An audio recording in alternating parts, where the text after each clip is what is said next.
Do you have something that you want to be successful at, like really bad, and you feel like you've tried everything, but it just doesn't work and it drives you insane? I'm here to tell you that I have a formula that I think makes everything so much easier and gives you a 100% chance of being successful. So that's what we're talking about today. Hey guys, what is up? It's your girl, Gracetorie, and I am back with a whole new podcast episode. I'm really excited about this. I tried to make it general so that you can apply it to anything in your life that you are wanting to be successful at. However, if you want me to do something really specific and do something like business or like YouTube, writing, all the things you know that I like to do, I'm happy to do that. And if it's not something that I typically do, I'm happy to do some research and see what I can do to help you be successful in that area. But that is what we're talking about today. It has been a heck of a week. That is why I am posting a day late. I apologize for that.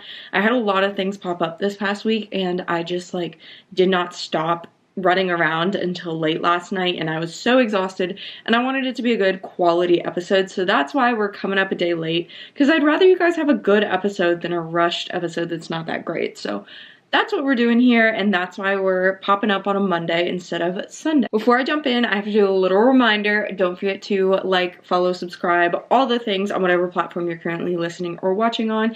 It makes a huge, huge, huge difference. It's free, takes about 0.2 seconds. And if you are a woman in her 20s looking to meet her goals, you found your people, you found your community. That is what we do around here. So I would love for you to join us. If you do, don't forget to comment hashtag gal with goals down below, GAL with goals. And then I'll be sure to respond if you're on a place where you can comment, so mainly Spotify and YouTube. But that is pretty much it. Don't forget to leave a like, all those things as well, but that's pretty much where we're at. So without further ado, let's go ahead and jump on into the podcast episode.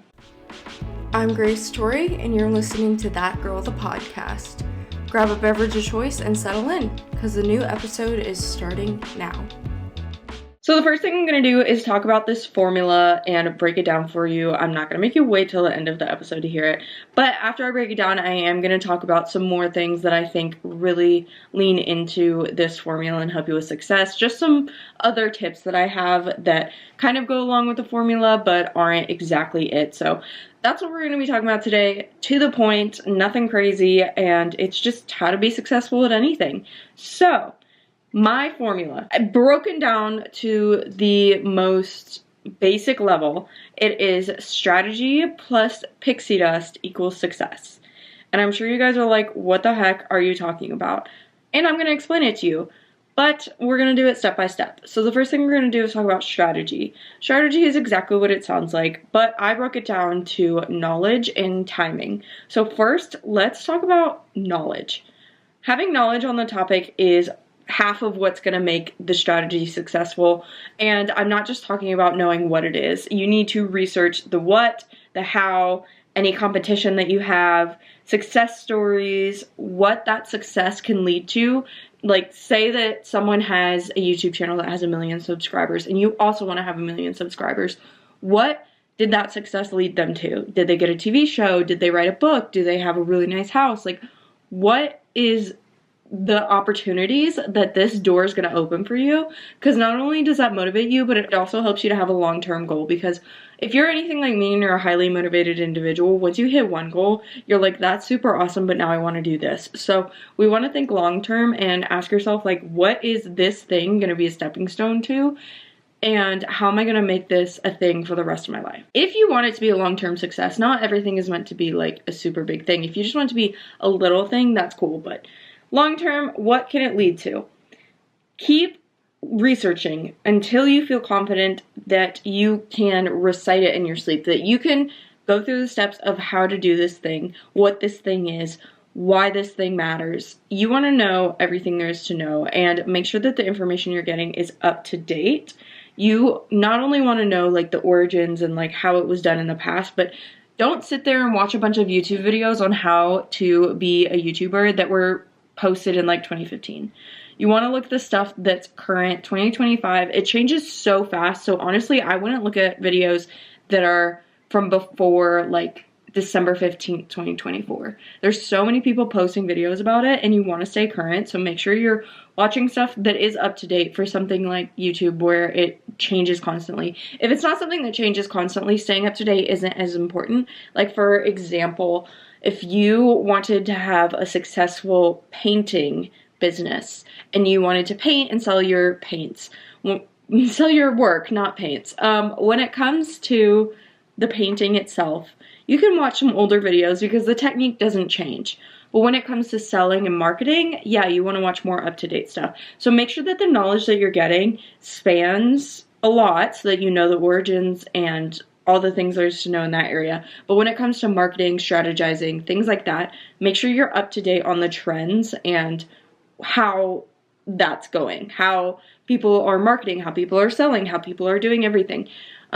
Publishing, I know that I've been working on writing a book, so I've been looking at what's trending in terms of publishing, what types of genres are trending, things like that, because the writing itself doesn't change. You can definitely read about writing from a long time ago, like long time ago, and the basics of it doesn't change. However, there are trends in terms of like what type of writing is most popular, how your style evolves, things like that. So make sure that when you need to, you're being up to date. My biggest tip is to take advice from the people who don't have a financial interest in you learning something. And what I mean by that is they're not trying to sell you a course.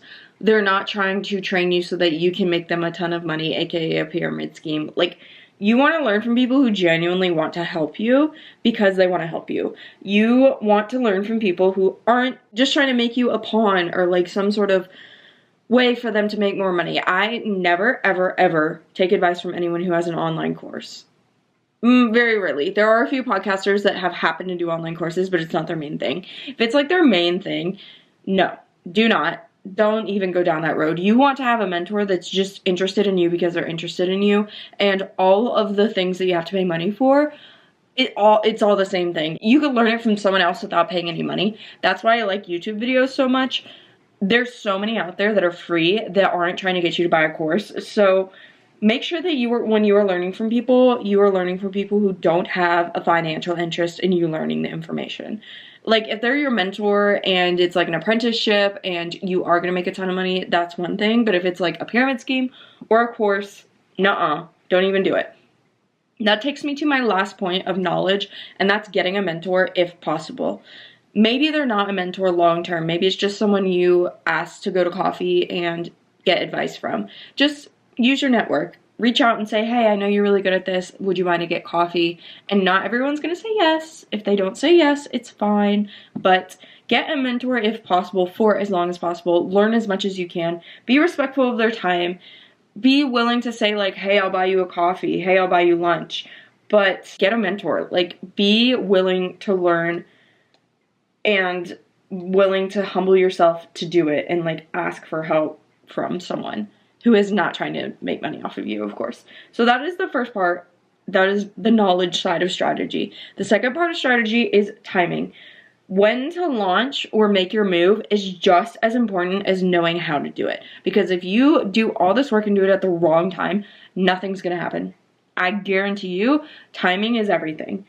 So the first thing you want to do is, if you're selling something or you're starting a YouTube channel or you're doing something where someone else is involved, you have an audience, followers, something like that, you need to know your target audience. So ways you can do this is to know what topics are trending. For example, I mentioned like what genres of books are trending. What time are they most likely to be around? Whether that's to sell a product, what time should you launch in terms of selling that? What time should you post your YouTube video? Is there like a vendor's market that you want to go to if you're selling your paint? Why do I keep saying paint? Is there a vendor's market where a lot of your target audience is going to be? What does the previous data say about this specific vendor's market? Was it a good turnout? Was it not a good turnout? You need to know your audience like the back of your hand, because their habits are what you're going to base your success off of. Like, if they're asleep at 3 a.m., don't launch at 3 a.m. Things like that. You want to make sure that when you do make your move, there's people around to appreciate it. Ask yourself, when can you put forth your best effort? Regardless of whether you're selling, there's other people involved. You need to make time to devote to this when you are able to give it 100% of your attention and your best effort. Because if you are just like, I don't feel like doing it, I'm gonna do it right after I get off work every day from 5 to 5:30. I'm gonna just dive into this, and I'm probably not gonna give it my best effort because I'm gonna be tired. Like, no. You wanna do it at a time when you're rested, you have just like energy. I think if you were working, say you get off at 5, instead of doing it from 5 to 5:30, do it from like 6 to 7 or from 7 to 8, when you have that little bit of time to eat dinner and rejuvenate and be ready to go and have that little bit of rest and just like get your brain to switch over. Because if you're just going from one extreme to the other and you're not giving yourself that time in between, I personally couldn't give it my best effort. I need that time to unwind. Also, ask yourself, how much time does the project need, and give yourself that time. Devote that time. Don't give yourself 30 minutes if you need 2 hours. Don't just half-ass it, is the best way to put it. Like, if you're gonna do it well. Give yourself the time you need. Give yourself the time of day that you need to get it done, and be the most efficient. What time are you going to be most efficient? Like I said, if it's from 5 to 5:30, you may not be most efficient because you're tired, whereas if you do it from 6 to 7 or from 7 to 8, you may be more efficient because you've had rest. Or get up at 6 a.m., from 6 a.m. to 7 a.m. if you're a morning person. Know yourself and ask yourself, what time is best for me to get this done? When am I going to be my best self? I do want to have a caveat to that. Don't wait for the perfect time because it's never going to come. I don't want you to be like, well, I'm going to put this off for a few months because in a few months I'll be ready. Because you're never going to be ready. Don't wait a few months. There are projects that I've said I'm going to wait 6 months to do them, but in the meantime, I'm going to do this instead, and this smaller project is going to get me ready for this bigger one. So, for example, I'm writing a book that is a smaller, easier chunk to take on versus the book I really want to write that's like has all these twists and turns and is a fictional book, whereas this one is more like poems. Like, I'm putting off the big book until I finish the smaller one, but I'm still doing something. I'm still doing the smaller one, and in the long-term goal of having published books that are very successful, that's great because I'm still getting there. I'm just doing smaller chunks in the meantime. So know your long-term goal and do things to get yourself there. Don't just like wait until the perfect time because it's never going to happen. So let's talk about the pixie dust. We've got the strategy plus the pixie dust. That is just my fun way of saying magic, luck. But I think that you can break down luck to more of a science. Not in the sense that like I'm going to be lucky if I, tap my feet together with red slippers on. No, I'm talking about actual science. So I think that pixie dust slash magic slash luck is made up of consistency, the law of averages, confidence, and a little bit of luck. So let's break that down and what each aspect of that means in this context. So consistency, exactly what it sounds like. If you have self-discipline, you need to do it on a schedule and do it well. That's what I'm talking about. Give it your 110% and do it often. Have a schedule. Like I said, I'm going to use writing as an example because that's just like what I'm doing right now. I could tell myself, I'm going to write 20 minutes every single day. Or I'm going to write 200 words every single day. Or I'm going to edit this much amount of one chapter every single day. It's able to be flipped to what you need it best. If you're not someone who can do something at the exact same time every day, schedule it ahead of time. So know like, hey, on Monday I'm going to do it from this time to this time. On Tuesday I'm going to do it from this time to this time. It doesn't have to be the same time every day. Oops. But make sure that you do have it on a schedule and it is a time when you can give it 110% and it is consistent. Maybe it's not every day. Maybe it's Monday through Friday and then you rest on Saturdays and Sundays. That's fine. Just make sure you're being consistent. Find the balance of quality to quantity. For example, I was listening to a podcast episode the other day about how to have a successful YouTube channel, and her thing that she said would make you very successful is to post 30 episodes in a month. 1 episode every day. And for me, yes, it could work. It could 100% work. But for me, I know that my quality will drop so low that my quantity may be great, but my quality wouldn't be good. And I would lose the subscribers I already have. I would also not gain very many because my quality would be bad. It would be terrible. So I can't do 30 and 30. There are people that can, and they do it well, and they are successful. It's just not possible for me. So I have to think about the quality and the quantity and find a balance where the scales are good. You're going to have to sacrifice one or the other. If you do a large quantity, you're going to have to sacrifice some quality. If you do really good quality, you're going to sacrifice quantity, and you want to be consistent enough that quantity is important. But make sure that you find a good balance that works for you, a quality that still shows results, you're still successful, but a quantity where you're able to do it a good amount of time and you're still consistent. Remember that practice makes perfect. You're not going to be perfect your first round. I've been crocheting for a year now, maybe a year and a half, and it was terrible at first. Honestly, October, December, maybe like November of this year was when I first started being like, wow, I actually feel like the stuff I'm making is good quality.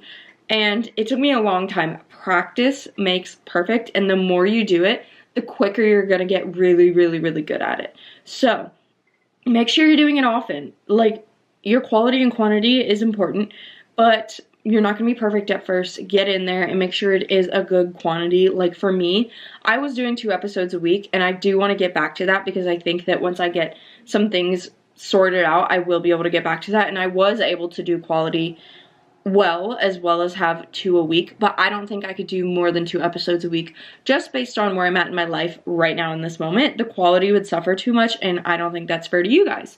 So that's what I'm going to say about consistency. Now let's talk about the law of averages. This is really, really big in sales. All the successful salespeople can tell you what the law of averages is. Basically what it is the more you do something, the more chances you have of having a positive impact or a successful outcome because you're raising your law of averages. The average chance of something going well is getting higher. So the more you do something, the higher the chance you have of it being positive, of going viral, of selling something, of having your small business go viral. Like, your law of averages goes up as you do something more. So it's important to get yourself out there. The more YouTube videos you post, the more likely they are to go viral.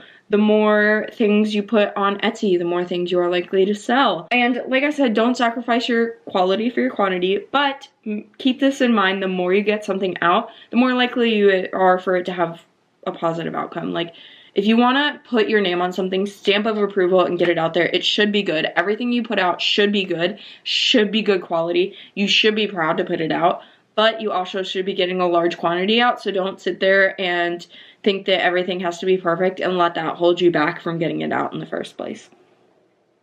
Next, we need to talk about confidence. This is another aspect of pixie dust. In this realm of things, I like to say the delulu is 100% the salulu.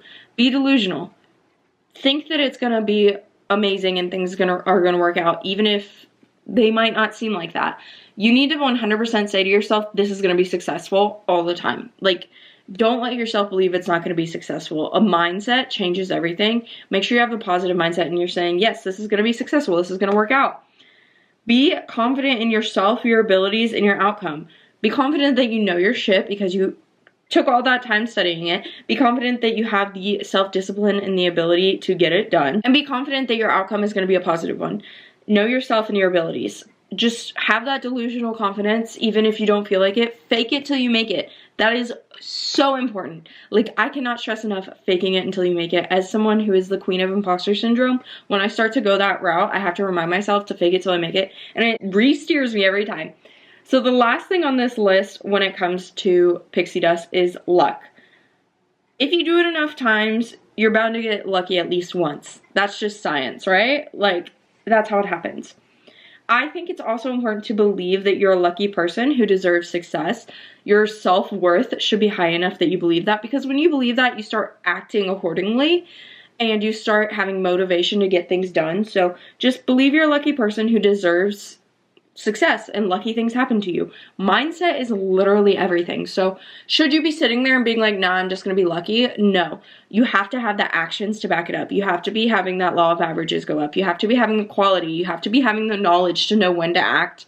But when that luck falls into place, you are ready to act on it because you have all of the things to back it up. So your mindset is everything. That's 100% it. So that is the formula. Strategy plus pixie dust equals success. Now we're going to talk about a few things that are important, just not like in the formula. So you need to make sure that your goals or your success that you are aiming for are clear and specific. So you need to know what you want and be able to visualize yourself there. For example, I know that the career I want for myself is very specific. I like to visualize the house that I would like to build. I'm in this house. I'm doing this career that I want. I have my family there, and it's in the location that I want. It's everything that I want it to be. It's the colors that I want. My hair is the length that I want. It's the texture that I want. My boyfriend is there, like, with our family, and my pets are there, and I can visualize so clearly this success for myself. And I think that that's so important when you are thinking about what you want, because you're able to visualize what that is. And if you think about that, like, every night before you go to bed, I guarantee when you wake up, you are having actions that are aligned with that mindset. Smart goals that are time-bound. All SMART goals are time-bound. That's kind of the point. That's the T in them. But SMART goals. Write out your goal in a SMART goal format. Google it if you don't know what it is. I brought it up 100 times, but I think that in this case, Google can do you more justice than I can if you don't know what a SMART goal is. But SMART is an acronym, and these goals are very great to write your success hopes in that format. Next, you need to fail fast and often. Failing fast and often is so important. A lot of people see failure as bad or as like a mood killer, and they're like, no, maybe I don't want to do this. No, the problem is not that you're doing it. The problem is that you're doing it wrong. So you need to fail fast and often. So try new things, trial and error. If one thing doesn't work, cool, awesome. I'm glad that this failed quickly so that I can make my adjustments and try it a different way. And it didn't take me 2 years to figure that out. Also, pivot. If something isn't working, pivot. That's so important, being able to try new things and change quickly and have that trial and error. Failing fast and often is what every single successful person does, and it helps them to continue adapting to create that perfect winning success. So don't be afraid to fail. Prioritize what means the most to you. You cannot do it all. I love you. I help you be time management savvy. I help you be efficient. That's what this episode or this podcast is all about. I talk about all those things, but at the end of the day, you're not Superman, and I hate to tell you that. I hate hearing it, but you can't do every single thing that you want in this life. So prioritize. If you want to be successful in one area, you have to be willing to sacrifice something in another area. Not always. Maybe your schedule is completely clear and you're like, this thing is going to be my priorities and I have the time to add it to my plate of things that I'm doing. But maybe it's not, and you have 1,000 things going on and you want to start this new thing. Where are your priorities? What are you going to have to sacrifice to do that? Ask yourself and be honest with yourself. Make sure you are focusing on the long term. Like I said, short term is fine, but if you want long-term success, make sure that your plans align with the long term. Make sure you're thinking 5-10 years ahead. Yes, this goal could be something you want to complete and have success in the next year, but what are you going to do after that? Are you going to take this money that you make from YouTube and invest it in a company that is going to be a big thing in 5 years? Are you going to take your money and buy a house and then start a family and have DIYs on your YouTube in a few years? Are you going to transition into that in maybe like a year or so? You need to be planning for the long term. Not that it's going to happen. It may not happen and you may pivot, but make sure that you are focusing on the long term. Include caring for you and your plan/routine. None of this is going to happen if you aren't healthy and you don't have your mental health, your physical health, all the things figured out, and put that first. You cannot pour from an empty cup. I have said it 1,000 times and I'll say it 1,000 more times because I know what it feels like to be pouring from an empty cup and be so burnt out that you just feel like nothing's ever going to work and you're just stuck in this endless survival mode. You don't want that. So include caring for yourself into your schedule, into your planning, into your routine. It is so important. And that is it. That is my list for how to be successful no matter what. Let me know what you are hoping to find success in. Comment down below if you can, if you're on a platform where you can. If not, DM me on Instagram. I would love to hear what you want to be successful about, and we can talk about it together. We can go back and forth, and we can be each other's accountability buddies. I love to hear from you guys. I love talking to you. It makes my day when you take the time to reach out. Like, I kid you not, you mean everything to me. So I love you guys so much. I can't wait to see the success that you guys find this year, and we're gonna do it together. So yeah, I'll see you guys next Sunday. Don't forget to like, comment, subscribe, follow, whatever the term is, and I will see you guys later. Bye.